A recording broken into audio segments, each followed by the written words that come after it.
खांडवा गांव में 7 बजने को थे और हर शाम की तरह आज भी चारों ओर घंटे की आवाज गूंज रही थी। 7 बजने वाले हैं, अपने अपने घरों की तरफ बढ़ते रहें। 7 बजने वाले हैं, अपने अपने घरों की तरफ बढ़ते रहें। हेलो जी राणा साहब। बोला 7 बजने वाले हैं, सब लोग घर गए या नहीं? जी राणा साहब, लगभग सब चले ही गए। लगभग? तू जानता है ना 7 बजे के बाद क्या होता है? फौरन घर भेज सबको। जी आप चिंता मत कीजिए, 7 बजने से पहले मैं सभी को घर भेज दूंगा। ठीक है, तू भी जल्द घर चले जा। जी राणा साहब, कल मिलते हैं। देव। हाँ पापा। 7 बजने वाले हैं, जाओ जाके सारे खिड़की दरवाजे बंद कर दो। हाँ पापा। 7 बजने वाला है, अपने अपने घरों की तरफ बढ़ते रहो। हे चढ़ोले सब, दुकान बंद हो गई अब। अरे काकी चाय तो पिला दे। अरे बावड़े, घंटी की आवाज ना सुनी के तेने? 7 बजन को है, जल्दी से घर निकल वरना। अरे बुढ़िया तू बहुत सोचती है, ये सब बस फालतू की बातें हैं, इतना दिमाग मत लगाया कर। बब्बन बेटे, थारे से बहस करने का समय ना है हमारे पास। बेहतर होगा कि 7 बजने से पहले तू अपने घर पहुंच जा, क्योंकि अगर रास्ते में वो मिल गए ना तो दोबारा यहाँ मत आइयो, क्योंकि मैं दरवाजा ना खोलूंगी, समझ गया? जा यहाँ से अब। हाँ जाता हूँ। हाँ बोलो राणा सा। काकी सब लोग घर चले गए ना? हाँ सब चले गए। ठीक है, आप भी याद से खिड़की दरवाजे बंद कर लेना। रोज फोन करके यही बोले है तू। अरे 7 महीनों से गांव में कुछ ना हुआ तो अब क्यों जावेगा? 7 महीने पहले जो हुआ था वो दोबारा भी हो सकता है, इसलिए सावधानी जरूरी है। पापा। हाँ? सारे खिड़की दरवाजे लगा दिए। और पर्दे लगाए? पर्दे क्यों? खिड़कियां लगा तो दी हैं, और वैसे भी वो लोग तो तभी अंदर आ सकते हैं ना जब उन्हें अंदर बुलाया जाए, तो फिर। देव, होश में हो? ये क्या बोल रहे हो? अरे हम पर्दे उनसे छिपने के लिए थोड़ी लगाते हैं, बल्कि इसलिए लगाते हैं ताकि हम उन्हें ना देख सके, उनसे बात ना कर सके और उनके बहकावे में ना आ सके। ऐसी गलती बहुत से लोगों ने की थी, उनके साथ क्या हुआ ये पूरा गांव जानता है, इसीलिए अच्छा होगा कि हम वो गलतियां ना दोहराएं। पापा, क्या मम्मी के साथ भी ऐसा ही कुछ हुआ था? क्या वो भी? 7 बज गए, जाओ जल्दी से जाके पर्दे लगा दो, वो लोग अब आते ही होंगे। हाँ। तो राणा सा की बात मानकर देव खिड़कियों पर पर्दे लगाने के लिए चला गया, पर अभी वो पर्दे लगा ही रहा था कि उसने ऐसा कुछ देखा जिससे उसके होश उड़ गए। देव बेटा। मम्मी, आप? हाँ बेटा, मैं ही हूँ। पर आप यहाँ कैसे? तुमसे मिलने आई हूँ बेटा। हाँ, पर आप तो मर गए थे ना? नहीं तो, देखो मुझे, मैं तो जिंदा हूँ। लेकिन पापा ने तो बोला आप मर चुके हो। फिर? तुम्हारे पापा झूठ बोल रहे हैं बेटा। मतलब आप मरे नहीं हो? नहीं, मैं तो बस रास्ता भटक गई थी, आज बहुत मुश्किल से तुम्हारे पास आ पाई हूँ, बस तुमसे मिलने। हाँ? सच्ची? हाँ बेटा, हाँ। अब चलो मुझे अंदर आने दो, 7 बज गए हैं, वो लोग आते ही होंगे। हाँ, मैं पापा को बोलता हूँ। नहीं, पापा को क्यों बुला रहे हो? वो मुझे देख तो पाएंगे नहीं, और जब तक मैं उन्हें समझाऊंगी तब तक तो बहुत देर हो जाएगी, इसलिए तुम ही जल्दी से दरवाजा खोल दो, जाओ। पर पापा ने 7 बजे के बाद दरवाजा खोलने से मना किया है। बेटा, मेरे पास ज्यादा वक्त नहीं है, मैं ज्यादा देर तक बाहर नहीं रह सकती। तुमने दरवाजा नहीं खोला तो? नहीं, मैं खोलता हूँ। थैंक यू बेटा। तो देव अपने घर के दरवाजे पर पहुंचा और दरवाजा खोल दिया। पर जब सामने कोई नहीं देखा तो उसने अपनी मम्मी को आवाजें लगानी शुरू की। मम्मी, मम्मी, अरे मम्मी कहाँ गई? मम्मी कहाँ हो? जल्दी आओ ना। देव, पापा, तुमने दरवाजा क्यों खोला है? देव बेटा। मम्मी। देव मम्मी को अपनी ओर आते देख ही रहा था कि तभी राणा शाह ने एकदम से लाइट्स बंद कर दी और लाइट के अचानक बंद होते ही देव पीछे पलटा तो उसके सामने अंधेरे में राणा शाह खड़े थे, जो देव को चुप रहने का इशारा कर रहे थे। देव बेटा, अरे कहाँ चले गए तुम? देखो मैं आ गई। मम्मी से नहीं मिलोगे? देव, देव। नंदिनी देव को आवाज लगा रही थी पर वो वहां था ही नहीं, क्योंकि राणा शाह ने उसे बगल वाले कमरे में छिपाकर दरवाजा बंद कर दिया था। पापा बाहर मम्मी थी और देव शांत हो जाओ, मैंने कहा था ना तुम्हारी मम्मी मर चुकी है। पर पापा उन्होंने बोला वो जिंदा है और देव बेटा, तुम अंदर हो ना? दरवाजा नहीं खोलोगे? तुम्हारी मम्मी आ गई। दरवाजा खोलो बेटा। पापा। कोई आवाज मत करो। लेकिन पापा, मुझे मम्मी से मिलना है। तुम्हें अगर सच में लगता है कि वो तुम्हारी मम्मी है तो उनसे कल सुबह मिल लेना, ठीक है? पर अभी के लिए शांत हो जाओ। राणा साह, ओ राणा साह, अरे मिलने दो ना मुझे देव से। कब तक झूठ बोलोगे उससे कि मैं मर चुकी हूं? राणा साह, आप सुन रहे हो ना? पापा। बेटा बिल्कुल भी ध्यान मत दो और आंख बंद करके सो जाओ। पर पापा, मम्मी ये क्या बोल रही हैं? शांत रहो देव, कल सुबह मैं तुम्हें सब समझा दूंगा, पर अभी के लिए चुपचाप आंखें बंद करो और सो जाओ। तो देव अपने पापा के कंधे पर सर रखकर सो गया और जब सुबह हुई तो राणा शाह देव को आवाज लगाते हुए बोले, देव उठ जाओ, सुबह हो गई है। हाँ, सुबह हो गई तो मम्मी से मिल सकते हैं ना अब? आओ मेरे साथ, तुम्हें तुम्हारी मम्मी से मिलाता हूं। लेकिन जैसे ही दोनों कमरे के बाहर आए वहां कोई नहीं था। हाँ, मम्मी कहाँ गई? मैंने कहा था ना कि वो तुम्हारी मम्मी नहीं थी। पापा, वो मम्मी जैसे ही बात कर रही थी। बेटा मैंने समझाया था ना तुम्हें, पर्दे लगाने के पीछे की सबसे बड़ी वजह यही है कि हम उन्हें देख ना पाए, उनकी बातों में ना आ पाए, जैसे कल तुम आ गए। पर वो बोल रही थी कि वो मरी नहीं है, जिंदा है। अगर वो मर गई है तो यहाँ कैसे आ गई? एक काम करो, मेरे साथ आओ। हाँ? कहाँ पापा? बस चलो मेरे साथ, तुम्हें कुछ दिखाना है। तो उसके बाद वो दोनों गांव के लगभग बाहर चले आए और वहां पहुंचते ही देव बोला, पापा हम लोग यहाँ क्यों चले आए? बताता हूँ, पर पहले आस पास देखकर ये बताओ कि यहाँ क्या दिख रहा है तुम्हें? यहाँ तो कुछ भी नहीं है। आसपास बहुत सारे पेड़ हैं, सामने गांव से बाहर जाने का रास्ता है और पास में बब्बन भैया का घर है। तुम्हें कहीं पर कोई बस दिख रही है क्या? हाँ, वो उस तरफ एक पुरानी सी बस है। क्यों? बेटा ये वही जगह है जहां तुम्हारी मम्मी की मौत हुई थी। हाँ, उस दिन हमें शहर से लौटने में देरी हो गई थी और गांव पहुंचते पहुंचते सुबह के 4 बज गए। सूरज निकलने में थोड़ा वक्त था तो गांव के सभी घरों की खिड़की दरवाजे बंद ही थे, इसीलिए सुबह होने तक हमारे पास झाड़ियों में छिपे रहने के अलावा कोई चारा नहीं था। हम लोग एक झाड़ के पीछे छिपे ही थे कि मैंने तुम्हारी मम्मी की एक आवाज सुनी। नंदिनी, क्या हुआ?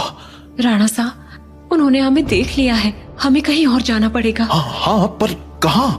आसपास कोई घर है? घर तो है, पर मुझे नहीं लगता कि अभी कोई दरवाजा खोलेगा। तो अब क्या करें? वहाँ एक पुरानी सी बस है, हम उसमें जाकर छिप सकते हैं। हाँ ठीक है, चलो तो हम दोनों फटाफट उस बस के पास पहुंच गए। पर फिर क्या हुआ? मैं तो बस के अंदर चला गया, पर तुम्हारी मम्मी मेरे पीछे नहीं आ पाई, क्योंकि वो बाहर खड़े होकर किसी से बात करने लगी। क्या हुआ बेटा, क्यों रो रहे हो? आंटी, मुझे बहुत डर लग रहा है। मैं बाहर छूट गई हूँ। मेरा घर बहुत दूर है। अरे बेटा रो मत, एक काम करो, मेरे पास आओ, हम लोग इस बस में छिप जाएंगे, फिर वो लोग हमें नहीं ढूंढ पाएंगे। सच में आंटी? कोई नहीं ढूंढ पाएगा? हाँ हाँ पक्का, कोई नहीं ढूंढ पाएगा। आ जाओ। Thank you aunty. पर मैंने तो आपको ढूंढ लिया। हाँ?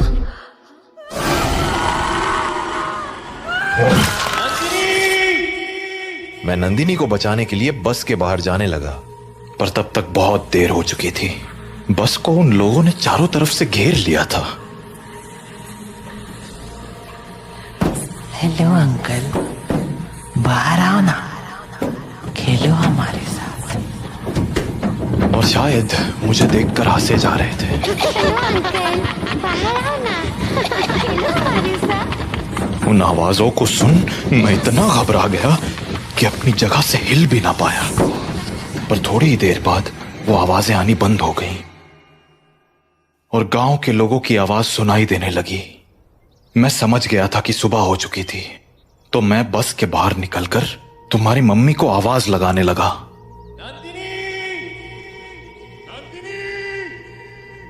पर वहां अब कोई नहीं था। मैं कई दिनों तक उसके लौटने का इंतजार करता रहा, पर वो नहीं लौटी। फिर जब गांव वालों ने मुझे बताया कि रात 7 बजे के बाद उन बाशिंदों के साथ नंदिनी भी शिकार पर आती है, तो मुझे इस गांव का एक गहरा राज समझ आया। क्या राज? यही कि जो लोग रात को इस गांव में आते हैं वो इसी गांव के रहने वाले थे, पर उनकी मौत के बाद वो ऐसे बन गए। मतलब कल जिसे मैंने देखा वो तुम्हारी मम्मी नहीं थी बेटा, क्योंकि मरे हुए लोग वापस नहीं आया करते, इंसान बनकर तो बिल्कुल नहीं।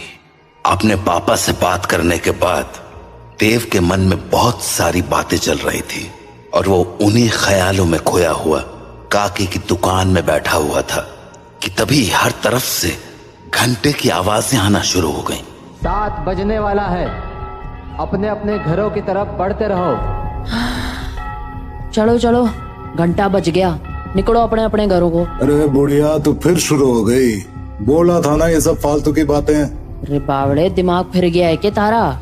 जानता है ना, 7 बजे के बाद बाहर के ओवे है, कच्चा चबा जावेंगे वो बाशिंदे। अच्छा, और तुझे कैसे पता कि वो कच्चा चबा जावेंगे? क्योंकि आज तक जो भी रात को बाहर रुका है वो मारा ही गया है। अच्छा, फिर थारा राणा सा कैसे बच गया?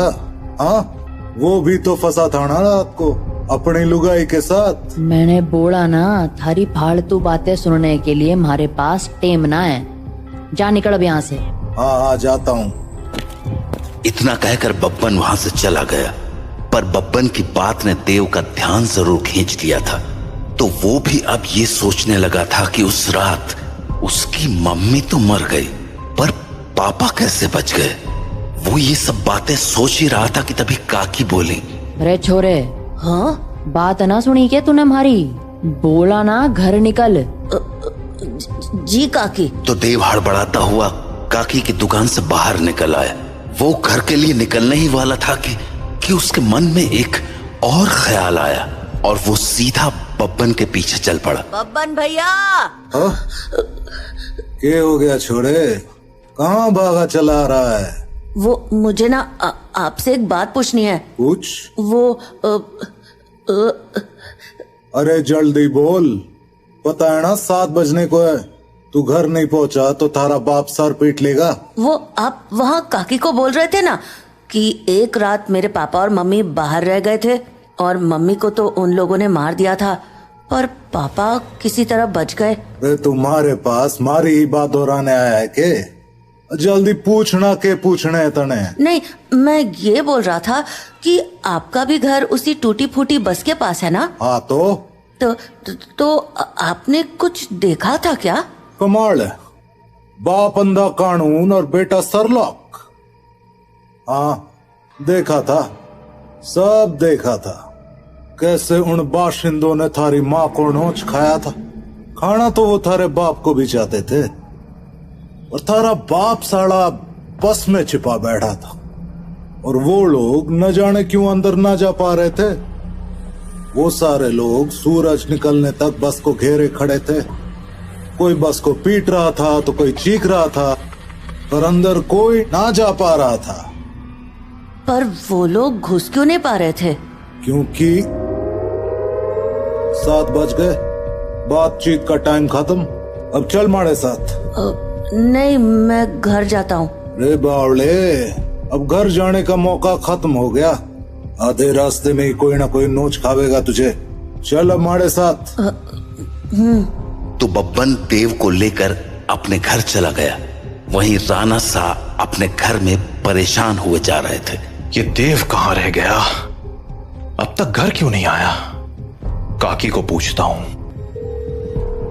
हेलो काकी। हाँ राणा सा, मारे को लग ही रहा था कि थारा फोन आवेगा। सब लोग जा चुके हैं और दरवाजे खिड़कियां भी लगा ली हैं मैंने, इसलिए चिंता मत। काकी, देव है क्या वहाँ? हाँ देव, वो तो कब का निकल गया यहाँ से। देव घर नहीं लौटा है क्या? तुम एक काम करो सा, बाकी लोगों को फोन करके पूछ ले, क्या पता देव किसी के यहाँ रुक गया हो। ठीक है। जहाँ राणा सा देव को हर जगह ढूंढे जा रहे थे, वहीं देव बब्बन के साथ उसके घर चला आया था। तो अभी वो दोनों साथ में बैठे ही थे कि देव को बाहर से एक जानी पहचानी आवाज सुनाई पड़ी। बब्बन, ओ बब्बन, देख मैं आ गई। ये तो मेरी मम्मी की आवाज है। सही पहचाना छोड़े, तारी मम्मी ही है बाहर। अब एक काम कर, यहीं रुक और यहाँ से तमाशा देख। तो बब्बन खिड़की के पास गया और पर्दे हटा दिए। हाँ छोरी, बुला रही थी ना मने, ले देख मैं आ गया। कितना इंतजार कराता है तू। इंतजार? अरे अभी तो आई तू। मैं तो रोज ही आती हूँ, तू मुझसे कभी मिलता ही नहीं। अरे थारे से तो रोज बात करूँ हूँ मैं। हाँ, पर मिलने का मतलब बस बात करना थोड़ी होता है, करीब भी तो आना होता है ना। अच्छा, मारे करीब आना साथा ने। और नहीं तो क्या, खोल ना दरवाजा। कमाल है छोरी, तू भी अपने राणा सा को इतनी जल्दी भूल गई। जो राणा सा देखेंगे नहीं, वो उन्हें पता कैसे चलेगा। कमाल है तू भी। वैसे थारे बेटे का क्या, वो तो देख सके है ना। ओफो बब्बन, तू भी ये क्या बातें करने लगा। हम दोनों के बीच में किसी दूसरे का क्या काम। जाना, दरवाजा खोल देना, मुझे तेरे से अच्छे से मिलना है। अच्छा चल ठीक है, खोल ही देता हूँ दरवाजा अब। तो बब्बन दरवाजा खोलने जा ही रहा था कि देव बोला, बब्बन भैया दरवाजा मत खोलना, वो मेरी मम्मी नहीं है। अरे यो बात तो मने भी पता है, यो थारी माँ तो अब बिल्कुल ना रही। अरे बब्बन भैया, मैं सच कह रहा हूँ, वो इंसान नहीं है। वो इंसान है या नहीं, ये तुझे अभी पता चल जाएगा, तू बस देखता जा। तो इतना कहकर बब्बन ने दरवाजा खोल दिया और सामने खड़ी नंदिनी से बोला, हाँ छोरी, मिलना था ना तने मारे से, आजा अंदर आजा। बब्बन की बात सुनकर देव के तो होश ही उड़ गए, पर तभी कुछ अजीब हुआ। उसने देखा कि उसकी मम्मी दरवाजे पर तो खड़ी थी, पर दरवाजे से अंदर नहीं आ रही थी। क्या हो गया, रुक क्यों गई, आजा अंदर। नंदिनी कुछ देर तो वैसे ही खड़ी रही, पर फिर बोले, तू बाहर क्यों नहीं आ जाता बब्बन, मैं तुमसे यहीं मिल लूंगी। अरे अभी तो अंदर बुलाने को कह रही थी, अब बाहर बुला रही। देख छोरी, आना तो तुझे ही पड़ेगा, अब सोच ले। तू भी ना बब्बन, कितना इंतजार कराएगा, आ जाना बाहर। नंदिनी के जवाबों को सुनकर देव के मन में बहुत सारे सवाल उठने लगे थे, जैसे कि उसकी मम्मी घर के अंदर क्यों नहीं आ रही थी, और वो बार बार बब्बन को बाहर आने को क्यों कह रही थी।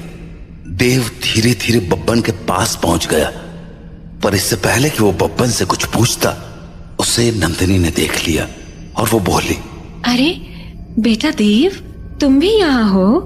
आओ ना, मम्मी से नहीं मिलोगे? कल हम मिल नहीं पाए थे ना?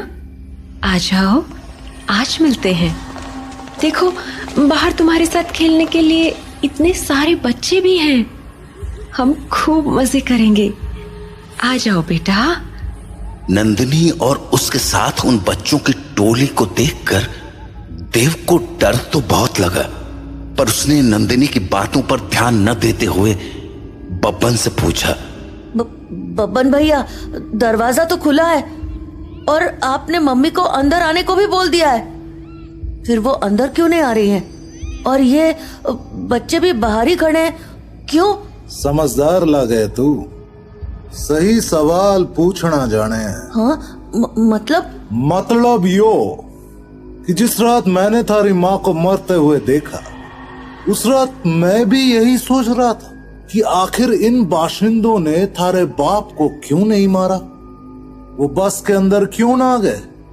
तो अगली सुबह मैं बस के अंदर गया, ये देखने कि आखिर वहां ऐसा था क्या जिसने उन बाशिंदों को रोक दिया था।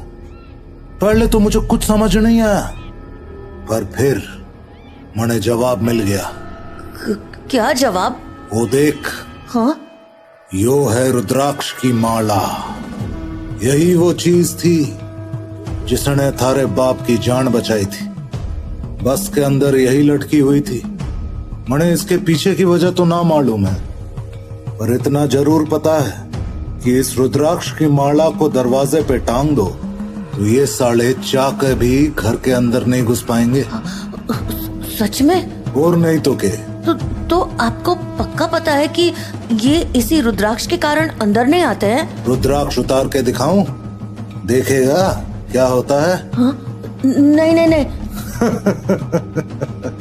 छोरे, ये कोई पहली बार नहीं कराया मैंने। सारी जांच करने के बाद ही अपने दरवाजे पे टांगा है इस रुद्राक्ष को, समझ गया? ये ले, थारे बाप ने फोन मिला दिया।